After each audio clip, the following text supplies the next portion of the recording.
All right, so we are here again to talk about you and Yu-Gi-Oh! And there would be a you and Yu-Gi-Oh! If it wasn't for somebody else. So we're going to jump right on into it. You probably have seen this wonderful duelist at many events before. It is Forbes. Sometimes he calls himself the Suship Guy. I know him as the Suship Chef. But Forbes, why don't you tell us who you are? Hey, I'm Forbes Koo. I am the Suship Duelist. Well, the one that people know from the West Coast. Most people, there is another one in OCG. There's a few in OCG. I have been confused with them. We do both wear glasses, but I am not that one that you see who runs out with the sushi roller. I'm the one with the big old wooden board that is far too heavy that I run around. You usually see me at YCSs. I don't often play at regionals, but I also judge occasionally. So Well, that's yeah, cool. I actually that's didn't me. know you were a Yu-Gi-Oh judge, which is actually where I first met you. We were mentioning Was it? before we even got started recording our paths across before. Do you remember at the 250th when you basically had like your playmat checked, right? You had the physical wooden like Yes. board checked. I was the mentor judge standing in like a suit being like, I wonder how they're going to handle this. They made the right Oh, call. that was you. Yeah, the That long was hair correct. I was stands talking out, to so. AJ. I remember you being behind me going, "Is that?" I mean, it is technically. I'm so glad you got to use it. So, to explain just a little bit for viewers who haven't seen, this is probably the greatest, most committed cosplaying duelist I've seen in quite some time. I used to do a lot of cosplay events, like, going to a YCS, like in the full stuff. But I always went for the characters, and you kind of leveled up the game by just being like yourself and making a character out of the deck. So, talk to us, like, why Suship? How did that become what you wanted to start with? So before the 250th, the main deck I usually played was like Earth Machine and just Machina and just stuff like Machine Pile, basically. I didn't actually like the normal Earth Machine, like Infinitrack Dozer into like Draw 2. Like I just played whatever like funny pile I can make, just go as combo as I want. And then Suship came out, and it was always like a deck that I kind of liked. Like the idea of the deck just being completely silly. Like the first two cards that came out were like, oh, here's this piece of rice that has way too much text on it. Yeah. Here is an inherent summon that has a really bad effect, but and like a somewhat mediocre exceeds. But it was also just this. It's a boat made out of sushi. Have fun with it. And I'm like, okay. I'm like, this is cool. I like these cards. We get them. And I'll hold on to them and see where it goes. Then the next wave came out. Then the next wave came out. And I just went, oh, there's a theme here. I'm like, what if I dressed up as it and like went to an event dressed as it to do it? And it's very funny because some people say I'm the first one to do it. I got beat by someone in the OCG about a month before I actually did it. Well, they did get And the I cards was like, first. no, you did it before I did. But I just went, let's just do it. Let's get the board. I got the board made. I got this. This is also like custom off Etsy. It's embroidered. Oh, nice. And got this made, and I just put it on and went. And from there on out, here we are. We're just doing it. So this is from personal experience, but one of the things that I've experienced when you like show up to a tournament and you're just the one guy in like a fancy outfit, whether it's a costume or something like that, sometimes people don't get it. So when you were first putting out the cutting board and had the outfit, did people immediately be like, "Oh, he's got to be playing the Suship deck," or did they like be like, Most "Oh, I have to see people, it"? most people think I'm playing novels. Like at first, they think Oh, I'm okay, playing novels. yeah. Like the ones who the ones people the people who go eat sushi a lot immediately go, wait, he's dressed as a sushi chef and he might be playing sushi. The ones that are like don't really like eat sushi a whole lot or aren't familiar with it are like he's playing novels, right? Like he's dressed like a chef. He has to be playing novels, and I'm like, no, we're other side of the country, other side of the world. We're doing something a little different. Yeah, not full on food wars just yet. Not Um, quite yet. that set, has that ever backfired on you to where you get like fully set up and they like set a card face down? You're like, cool, I'm about to summon, and they're like, dimensional barrier, call Xyz, because they kind of know the gimmick. It has a few times, but recently I've stopped losing to DBR as often because thank you Konami for printing Primite, but that's not a Suship card. But Primite does have the built-in drill beam, which is only going to get better, especially with the recent misprinting of Barrel. Oh, the fact that they're it's during the standby phase now, yeah, yeah, it's gonna be I interesting. they're probably going to errata that at some point or like print out like a fixed copy.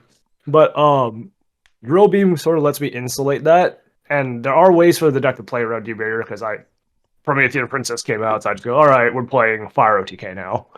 Like, yes, D-Bear sucks. It's like not. It's a card that like it's a necessary evil currently, as I That's would what it put it. There does, has to be yeah. other ways to stop it, but for what it is right now, it is an unfortunate necessary evil. But yeah, it has backfired a few times. It's like, oh, okay, well, I guess I just make a bunch of rice and pass and hope you don't kill me. Heavy as the head that Yay. wears the crown. So, with that in mind, though, because Suship's only like about a year, about 2-ish so years old, and it has had some heydays Yeah. and like Duel Links, it was really big, etc. But your entire Yu-Gi-Oh career couldn't have just been showing up in the last 2 years. So, what kind of decks were you playing beforehand, like before Suships came out? Yeah, so like I said, I was playing mostly machine decks because I really like robots. But Like even you, before the Earth Machines. even before Earth Machine. Mm-hmm. Oh, so when I really first started was me starting Yu-Gi-Oh was way back, like Magic Ruler era. Oh When I wow, was like okay. when I was a little wee dumb baby running into walls and chairs and stuff. My dad gets me a pack of Magic Ruler, and I opened it. And the first card I ever got was Confiscation, and I Nice. was like, as a child, I didn't know what it was. I just remember reading this card, and what little reading comprehension I had was like, this card sounds crazy. You're like, let me see what we have, and I'm gonna take it and put it away. I don't want that.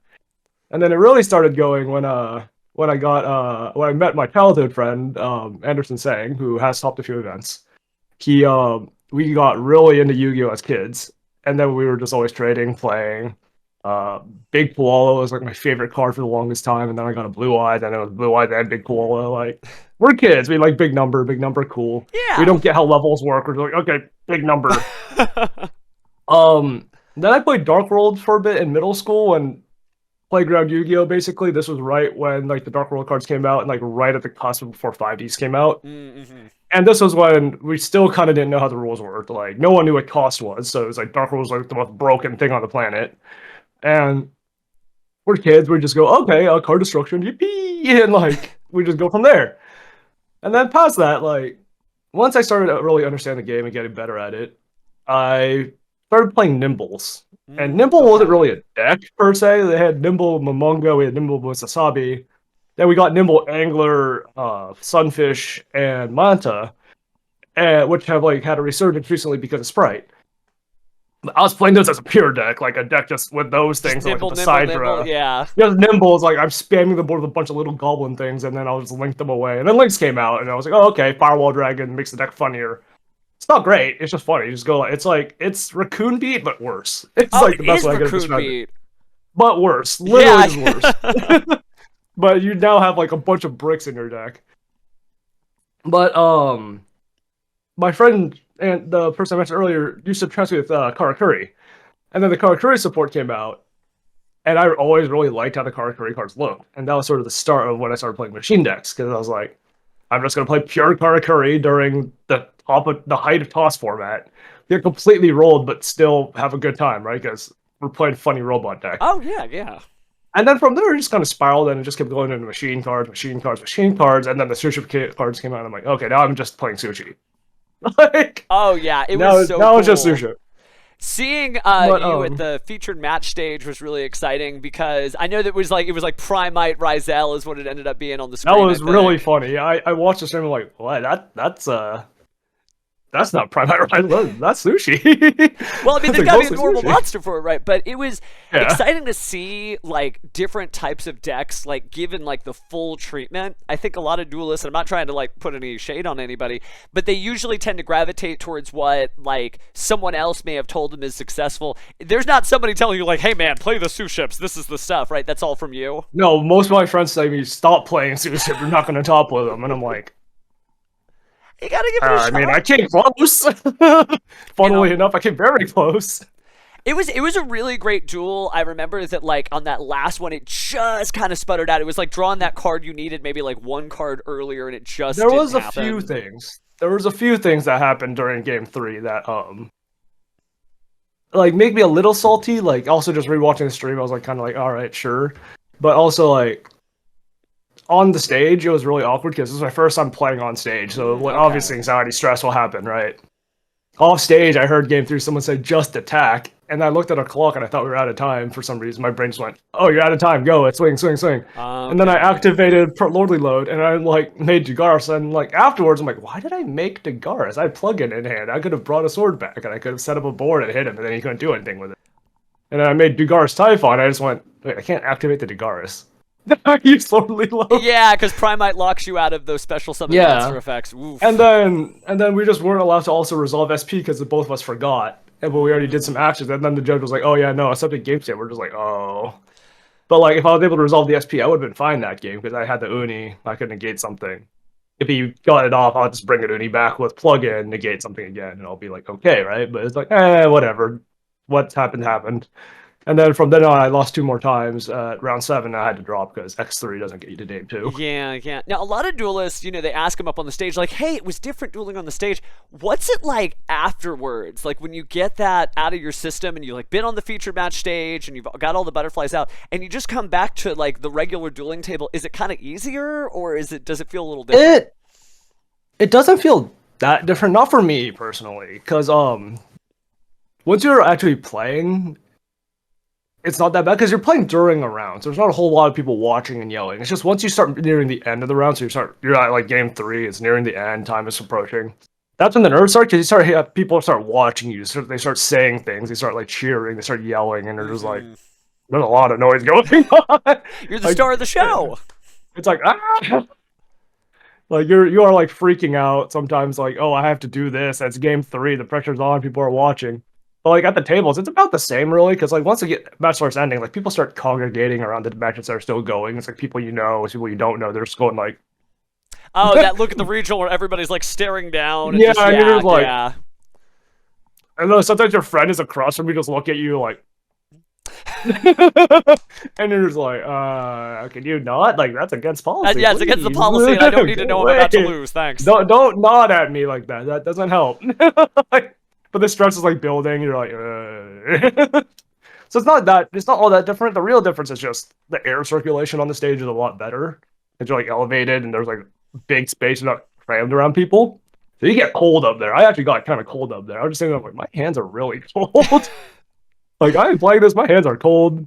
This is not a good feeling. It could be nerves, but that was like the biggest like situation for me. Just the kind of shift there. Now, I feel like I might be hallucinating here, but you may have cosplayed a Mimighoul Master at one of these events too? I did. Okay. I just want to make sure I was picking the wrong guy. Sacramento was a format where I just didn't feel like playing Suship, but I still wanted to wear the thing just to be sort of funny with it. Yeah. But I was on Mimighoul. That was a very funny deck. I still wish it was playable.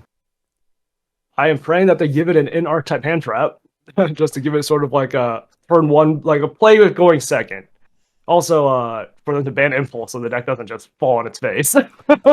Fair. But the deck kind of just doesn't function with the Impulse, and I'm just like, why did you make one of the funniest TCG archetypes and just make it unplayable because of one card? But yeah, I was on Mimighoul for Sacramento. Oh, Suship was not doing very well until like Ritual Beast and all that, especially if it's just Protest Called Fire. So I just went, all right, let's play something funny. I really like Mimighoul. It is a very funny deck. It appeals to the other side of me, which is more like control-based versus just kill you. So I played Mimighoul, but I played the version that used the Ghost Trick engine to set up Ghost Trick Night. Oh, wow. So that was an event which Kangas, one of your fellow casters, was trying to get me on stage, but couldn't because my end score was like 3-3-5. Yeah, we can't play favorites up there. Because they could not kill me, because like Ghost Trick Knights, for people who don't know, makes it that while I control a Ghost Trick monster on the field, you cannot flip summon. Under the Mimighoul dungeon, while you control a face down card, you cannot normal summon, and your special summon monsters can't attack. Most of the matchups were Ritual Beast, so it was like, okay, you have a face down. Yeah, you normal summon your Elder, but now you got your Elder on the board. Not even your normal summon, you got your Elder on the board. Now you just can't do anything because you can't flip the Mimighoul that's face down. And this is just with the first wave of support as well, so it's like, I only had 3 Mimighoul names, so I was just adding whatever I could into it. But yeah, that was me playing Mimighoul. I had the Suship getup, but I was wearing also a robe on top of it, and that thing was hot. It was very hot. So you're either too cold or you're too warm, right? One of the two. Yeah, and I'm just like, I am roasting. Like, I'm wearing this thing, I am roasting, and I'm having a great time. Oh, wow. So we do have Supreme Darkness coming up soon, and you mentioned the Primite Dragon Ether Barrel. So do you feel like this is going to be, since Suships are kind of your specialty right now, is this going to be like a good year for the deck, at least maybe the next months? It already kind of has been, because it is at core a rank 4 deck, barring like the one card. So Raziel really synergized with it well, just because it's like you can do all the Suship stuff and then translate into Raziel. Because Suship didn't have a turn 1 play before this. So being Yeah. able to just setting up like a Raziel like mini board first and then killing them with the Suships afterwards helps a lot. Like the Primate cards help a lot as well, because it's like, oh, I usually just insta lose the D barrier, but if I can set up Drill Beam, I'm chilling, right? Like I'm doing good. Um, Going into this year, honestly, like Primate just helps the deck already. Getting Barrel, getting another normal someone's kind of nice. I don't know if it's a good year for Sushi because the deck at its core is kind of like mid. If I'm gonna be completely honest, anyone who knows, like, also know that I will always make jokes about the deck being really mid, just really funny. But I'm just really hoping they give us more names. Like every time they come so close, it's like in the world of the card, and then it's just not a Sushi, and you're just like, not again. Oh, you mean like the new Ebi, the tempura? Yeah, no, that set? one. Yeah. Everyone tagged me in it, and I was like, I'm about to lose it. I mean, it's Instead a of Primate support, target. it's like instead of a sushi, let's give you a card that lets you FTK yourself. Because why not? So no sushi, or either sushi only. We're not serving fried food here. Not this time. Well, probably not. I don't know if there's any way I can make that card work because it doesn't actually do anything. Yeah, it's just kind of. It's not It's a even the level name. 3. Yeah. Oh, it is level 3 too. Oh, that's right. Like, if I still played like the full Armored Xyz rank 3 package, I would. But like, you don't need to make the rank 3 package anymore because EXT just lets you dump the card that you normally need the level 3s for. So it's just like, this card doesn't do a whole lot. Gosh. So that's certainly Yu-Gi-Oh now, but I actually want to zoom back to like the U in the U and Yu-Gi-Oh, sort of on like Magic Ruler. It was really cool when you started because that was like an era when like Yu-Gi-Oh didn't obviously exist, and obviously you're really young. But like that's basically like a 20-year history where you just like stuck with the game. What is it about Yu-Gi-Oh that's kept you like in it? And like you haven't, like, we don't hear about you being like the Suship Bandai guy or like, the equivalents over there. I mean, when I was a kid, it was just like, oh, this is cool. This is the first thing I like got, so I'm gonna hyperfixate on it, right? Like, it's gonna happen. Like when you're a child, your brain just goes, ooh, shiny, and it's just like the first packs we had, my brother and I, when we pulled, I still remember very clearly. It was Octoburster. I think it was called Metal Fish, that robot fish with legs. Oh yeah. Fire Kraken, the Confiscation. Those are the 4 that like stick out in my mind. The cards that we pulled. And then at some point, I don't remember who it was, someone got me a Pegasus starter deck. That was like my thing that I had. And then just as you grow up, like you see various things. And Yu-Gi-Oh used to be a lot bigger amongst kids, like way back in the day, right? Because it's like there was an anime on, there was 4Kids TV, Saturday morning cartoons. It was like, yo, this is cool. And then I watched GX and something kind of went, and I'm like, oh, I really like this. I'm gonna keep watching this, and I like it. And then it just kind of went from there. And like over the years, when my brain evolved and I got smarter a bit, but as I got a bit smarter, it's like I kind of like how this game plays. Like I try to play Pokemon, and I'm like, this is really slow. I don't like this. I had to sit with Magic. I'm like, oh, this is really fun. And then new cards came out. I'm like, oh, this is just doesn't feel right. Okay, I don't like this either. And then Yu-Gi-Oh is that game where I always sort of came back to after a bit. Like even nowadays, even though I play some other games on and off, it's just back to Yu-Gi-Oh after I get bored of it or I just want to play something else. Yeah, There's like not a lot that like tickles a brain quite like Yu-Gi-Oh does. It really isn't. It's funny because I don't think I've ever seen anyone like quit Yu-Gi-Oh. Everybody says, "Oh, I'm quitting Yu-Gi-Oh," and then like if you're here for like the 20-year span, they like show up like 3 years later. They just like get written out of the story arc for a bit, and then there they are, right back into it. Yu-Gi-Oh's that weird teddy bear that just you leave in your closet for a little bit, and then you randomly open the closet and you just see the teddy bear again. You're like, oh, this is cool. And then it just ends up sitting on your mantle for like a few more months or years, and then you put it away again. Because you don't, it's like sticks out, and then you open the closet again, and they're like, oh, this is cool. It's like an endless loop of like, oh, sweet, I put it away. Oh, sweet. It just keeps going. Gosh. And it's also like partially because no other card game in the market really just hits all the spots that Yu-Gi-Oh does. Like, I always like say this, Yu-Gi-Oh is like the fighting game of the card games. Oh, it kind of is, yeah.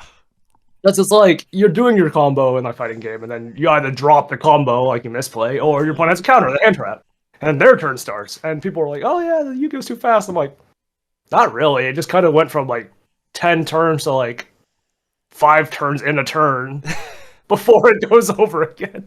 A lot more But active, there's a lot not more exchanges. Yeah. exactly. Yu-Gi-Oh doesn't have breaks. Is probably the better way to put it. While like all the other card games kind of have like artificial breaks to it, and that the fact that that is there generates like dopamine and like it makes your brain happy more than any other card game really does. So I think that's kind of what contributes to Yu-Gi-Oh just being around for so long. Why so many people keep coming back to it because it's like nothing else is like it. There's nothing there that's just quite the same. You get to just be completely crazy with it. Yeah, no, it makes sense, makes sense. Well, I have to say, it does take a little bit of bravery, and we talked about that earlier, to like show up in the full getup, and I've done it too. For any of the kids who are like watching and they're like the mini versions of us, and they're like, I want to go cosplay at the event, but I'm a little worried. Do you have any like words of encouragement for them to just like go get out there and just get it done? Um, Even from personal reflection, like if you have just do it. just do it. It's honestly just do it. It's like there's no other way around it because it's like you can find a deck, you can make a costume for it, but at the end of the day, it's just like you got to put it on, right? You just got to go do it. If you just can't get yourself to do it, then it's like, it becomes incredibly difficult. I will say this: make sure you shower before you do it. That's fair. Make sure you are fully ready. Make sure you are wearing. Make sure you bring water. Don't do what I do and forget to bring water. Hydrate. It's very important when you're wearing a costume because if you're wearing a heavy one or like a stifling one, you're gonna get dehydrated. You're gonna want water. We don't want you collapsing in the middle of an event. Please take care of yourself. Do the basic like self-care bits. I don't want to spoil any But- surprises if you're working on stuff, but is there anything that, like, because you did the Mimighoul Master and you did the Suship Chef, is there other decks where you're like, man, I would love to do this? No, not really, because there hasn't really been a deck that has poked me like Suship has in that silly regard. Which is fine. That's because Suship's like the only deck that kind of is like you're playing a role versus like you're actually like playing like the duelist from the show or something. You're literally Suship is literally the way it plays is just you are cooking for your opponent. Your opponent makes an order. You can give them like a recommendation. They can go, I don't want that recommendation. I want this instead. It's like you're basically role playing a chef with that deck as itself. I kind of like So that there's no- vibe. No, There's no other deck that quite hits that. Like Nouvelles comes not very close either. It's more like for Nouvelles you're playing the role Poison basically, but there's an actual card of it, so it doesn't quite work. Oh, I see the difference. Yeah, because with like Voici la carte, you get like the character offering you the stuff, so it's really Yes. more about the characters in the story. Whereas in Suship, you're right. There's no like you don't see like the giant like man or whatever or little construction guys or whatever Yeah. operating that. That's you, and that's cool. Yeah, you are the one stepping up, being that. It's like Runic, kind of. Oh, it Although is like Runic's Runic, its own abomination that we don't really like talking about. I'm just gonna But Runic hide has my that Runic same- deck profiles here. Yeah, exactly, right? Runic's like that same way where it's like you never see the character, you only see like the hands. Yeah. The hands holding the weapons or holding like the fist, you have the guns and stuff. Like Suship's that same way. You don't see the character, you are the character, which is like very few decks actually do that. This is a random question. You don't play any like role-playing games or like Dungeons and Dragons or anything like that because it feels like you'd be I do. good at it. Oh, you do? Okay, that makes I sense. do. in my head. I do. Okay. I don't play very often. It's very hard to find a group. There we But go. I do love playing D&D. I am usually the one in the that derails the whole campaign and just tries to have the most stupid character possible. Like DMs don't hate me; they just find me really annoying. Sometimes it's like, "Why are you like this?" I'm like, "Cause it's funny."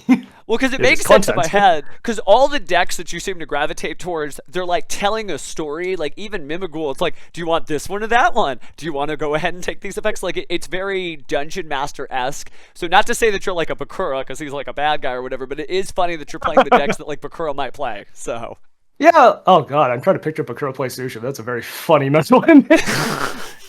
You just have like the group going into a sushi shop and it's like, Yogi, here's me. And you're like, why are you here? Like, bro, chill. Like, but yeah, like I just like the decks where it's like I don't mind playing other decks. It's just there's no deck that clicks the same way that decks like that do for me.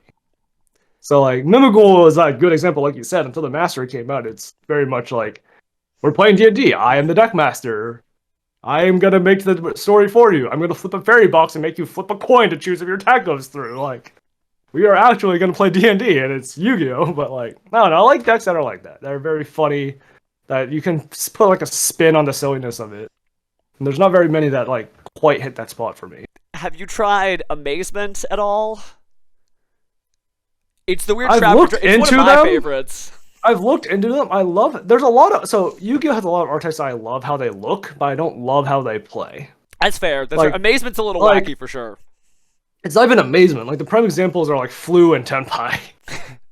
Like the artwork of those decks are incredible, but the playstyle of the decks are. A little less Street Fighter, a little bit more Marvel versus Capcom, maybe, where you're just like, And that no Marvel vs. Capcom is Vanquish Soul. If they would actually give us a few more cards, but no, it's not even like a fighting game. It's just like you gave your little brother the controller, but you unplugged it. And you're because playing there's on not your any own controller. interactivity, and you're just going pow, Yeah. pow, pow. Same thing with Fluent. And I'm not a fan of that. It's just kind of funny. Like I'm gonna veer a little off topic, but back on but still Yu-Gi-Oh related. A lot of people are saying like, oh, how can we fix Yu-Gi-Oh? People are like, make more decks like Tenpai, and I'm like, no, do not. Like, how do we bring new players? I'm like, no. You don't want to make decks that encourage you to not play the game the way it's supposed to be. Like, you don't want to make a deck that's meant to be non-interactive, right? Mm-hmm. So decks like Flu, that Tenpai, like, yeah, they're very easy to play, sure, but they also don't teach the player anything. So, like, once those decks get cycled out through the ban list, through the format naturally, you will lose those players because the game is no longer what they're used to. Mm-hmm. They're used to the opponent not being able to interact with them, but now their opponent can interact with them because their deck either got hit, like second summonings at 1, or like they just don't have what it was that made their deck easy. Like Flu no longer has barrier statue, etc., so on and so forth. Like a lot of those floodgate decks don't have their floodgates anymore, so on and so forth. So not a big fan of like the checkmate deck, right? Where it's like reach the win condition, you can't play anymore. I'm just gonna sit here and smile. Like people will argue like, oh, you're playing Sushi as an OTK deck. I'm like, yes, true, but I don't have a card that just says you do not interact with me. Mm-hmm. And I don't like cards that do that personally. Would it feel good to do it to myself? Like maybe like 3 times, one like tops, and then afterwards it's like, okay, that's just kind of boring after this, just winning from not being good at it. Yeah, it's not even just that. It's like if I win, it doesn't feel like I earned the win. Mm-hmm. It feels like I just literally just turned my brain off, turned your brain off, and then scope. No, I think it's a really like popular opinion in Yu-Gi-Oh too, is that you're right, the interactivity is what the game's about, and I think my primary example, it was a card that I loved, but only because I was an anime fan, was actually Mystic Mine, and I'm sure the chat's just like, unsubscribe right then. So, very weird take. Mystic Mine was good for the game. So people are gonna probably disagree with me. It's gonna be a controversial take. And that's okay. Mystic Mine and Arise Heart were good for the game. And I say this in the sense that it encouraged people to build their decks in ways that could answer those cards. Kind of like Dimensional Barrier is sort of influencing the Rizal strategy. They have to have something that's not on those lists. Yes. That's why they have the Fiend Spell. Barrier's different because Barrier shuts out something entirely, and usually you can't really react to it. Yeah, because the lingering, yeah. Yeah, Mystic Mine and Arise Heart were cards that you could answer by building your deck correctly, by layering your deck correctly. Because a lot of people seem to forget that you can chain cards to Mystic Mine's activation. There are things you can do to like kill it before it like drops the effect on your board. Same with the Arise Heart. Like Arise Heart had so many weaknesses. It's just people just didn't want to deal with it. The only issue you had with the Arise Heart was when it's like, oh, he's backed by a lance, and now you can't like use spell traps to get rid of it. But Kaijus existed. Yeah. Kaijus were a great card. Like, people didn't like them, but you give them a turtle. Like, what are they going to do with it? It's a turtle now. Like, there are cards like that, like, and I'm like a solid defender of this take. It's a really bad take, but the take. If they unbanned a Rise Heart during Snake Eye format, the format would have been more diverse. Yeah, because there'd be a lot of banishment, and it's working just fine in Master Duel, I say, as a proud Kashtira enthusiast, my bad. But it's true that like, people get through it just fine.